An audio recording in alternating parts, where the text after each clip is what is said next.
ENO cinema చూసినట్టు చూస్తూ ఉంది ఈఎన్ఓ. ఈ హ్యూమన్ రైట్స్ అనే దాని మీద మీ అబ్జర్వేషన్స్? అమెరికా విషయంలో ఆలోచిస్తే కనుక వాళ్ళకి నచ్చితే దేవుడు, నచ్చకపోతే సైతాన్ అని అనే టైప్లో హ్యూమన్ రైట్స్ గురించి మాట్లాడతారు వాళ్ళు. మొన్న మీకు పాలస్తీన్ మీద అటాక్ చేసినప్పుడు వీళ్ళు హమాస్ వాళ్ళు ఇజ్రాయెల్ మీద అటాక్ చేసినప్పుడు వాళ్ళు చేయటం తప్పు, చాలా తప్పు, అది ఖండించాలి తప్పకుండా. అక్కడ ఇజ్రాయెల్ మీద స్ట్రైక్ చేసినప్పుడు దాదాపు 1200 మంది 1500 మందిని చంపేశారు. ఒక 300 మంది 400 మందిని తీసుకొచ్చారు, వాళ్ళు కిడ్నాప్ చేసి పట్టుకొచ్చారు. అది చాలా ఖండించాల్సిన విషయం అది. కానీ దానికి రిటాలియేషన్గా అమాయకులైన ఆడవాళ్ళని, పిల్లల్ని, హాస్పిటల్లో ఉన్న వాళ్ళని కూడా దాదాపు 75,000 80,000 మందిని చంపేశారు ఈ 3 సంవత్సరాల్లో. ఎవరు? ఇజ్రాయెల్ వాళ్ళు. మరి అది హ్యూమన్ రైట్స్ వైలేషన్ కాదా అది?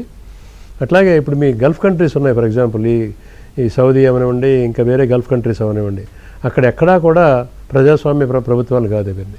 అవన్నీ రాజరిక ప్రభుత్వాలే అన్నీ. అయితే అమెరికాతో ఖతార్ రాజు, అమెరికా రాజు, దుబాయ్ రాజు, వీళ్ళందరూ ఒకప్పుడు కొన్ని జనరేషన్స్ క్రితం ఫాదర్ని, అన్ని బ్రదర్ని చంపి వచ్చిన వాళ్ళు వీళ్ళందరూ. వాళ్ళ చరిత్ర అటువంటిది మామూలుగా.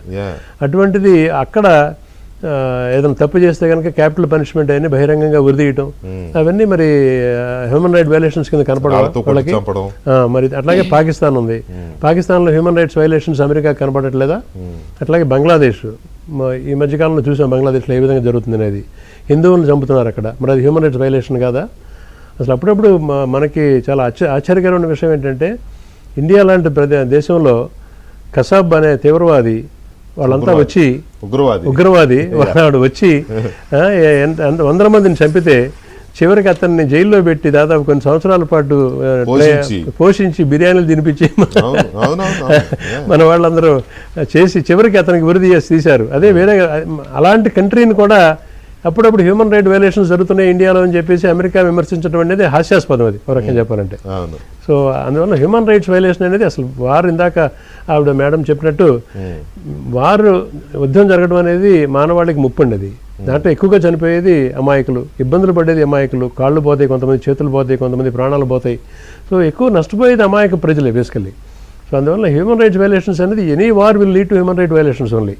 అంతేగాని కరెక్ట్గా ఆ రాజునే చంపుతాము, ఇప్పుడు ఖమేనీని చంపిన తర్వాత మిగతా వాళ్ళని చంపుకుండా వదులుతారా? లేదు కదా. ఆ వార్లో అమాయకులు బలి అవుతూ ఉంటారు, చనిపోతూ ఉంటారు వాళ్ళు. సో వార్ రాకుండా చూసుకోవాలి. బేసికలీ హ్యూమన్ రైట్ వైలేషన్స్ అనేది అది అందరికీ వర్తించాలి, అన్ని కంట్రీస్కి వర్తించాలి, అందరికీ సమానంగా దాన్ని వర్తించేట్టు చేయాలి.